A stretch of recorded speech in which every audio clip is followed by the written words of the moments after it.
আরাফার ময়দান কোথা থেকে আসলো? আরাফার দিনটি বা কিভাবে হলো? আরাফা শব্দের অর্থ হচ্ছে পরিচিতি।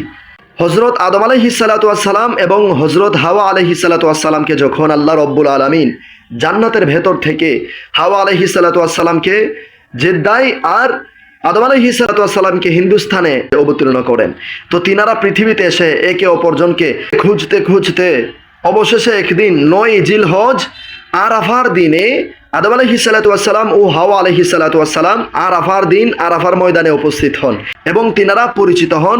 তিনি আদম আলাইহিসসালাম এবং তিনি হাওয়া আলাইহিসসালাম। এইভাবে পরিচিত হওয়ার কারণে সেই দিনটির নাম হয়ে গেছে আরাফার দিন, আর সেই ময়দানের নাম হয়ে গেছে ময়দানে আরাফা। সুবহানাল্লাহি ওয়া বিহামদিহি, সুবহানাল্লাহিল আযীম। সেই থেকে আজও এই ময়দানের নাম হচ্ছে আরাফাতের ময়দান কিংবা আরাফার ময়দান। সুবহানাল্লাহি ওয়া বিহামদিহি, সুবহানাল্লাহিল আযীম।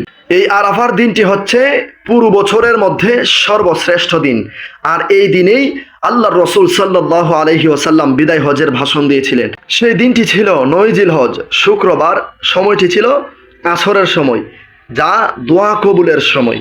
আর এজন্য আল্লাহ রব্বুল আলামিন আরাফার ময়দানের সকল হাজিদের আকুতি মিনতি আল্লাহ কবুল করেন এবং আরাফার দিনে বিশ্বের যে কোনো প্রান্তের মুমিন মুসলমানদের আকুতি মিনতি সমস্ত গুনাহ আল্লাহ মাফ করে দেন। সুবহানাল্লাহি ওয়া বিহামদিহি, সুবহানাল্লাহিল আযীম।